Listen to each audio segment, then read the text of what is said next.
12वी नंतर वैद्यकीय शाखेच्या प्रवेशाचे दरवाजे खुले करणाऱ्या नीट परीक्षेचा निकाल आज जाहीर झाला।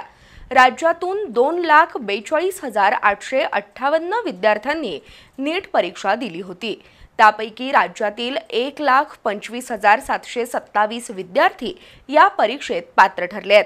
देशभरातील सर्वोच्च गुण मिळवलेल्या 10 विद्यार्थ्यांच्या यादीत महाराष्ट्रातील 2 विद्यार्थ्यांचा समावेश आहे।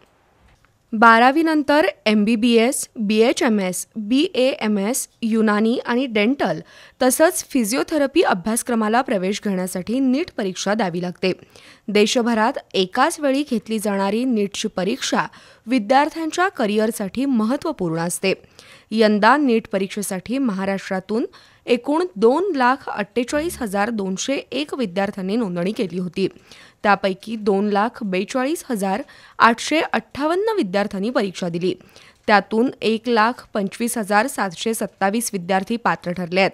मागील वर्षीच्या तुलनेत यंदा महाराष्ट्रातील पात्र विद्यार्थ्यांच्या संख्येत 17,102 न घट झाली आहे।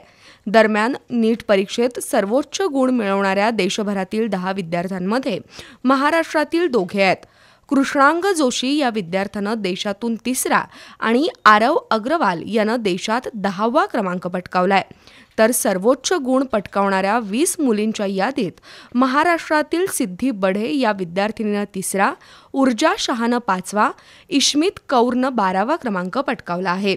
देशभरातील एकूण विद्यार्थ्यांपैकी 12,36,531 विद्यार्थी वैद्यकीय प्रवेशासाठी पात्र ठरले आहेत। विद्यार्थ्यांना नीट परीक्षेचा निकाल आणि गुणवत्ता यादी नीटच्या संकेतस्थळावर पाहता येईल।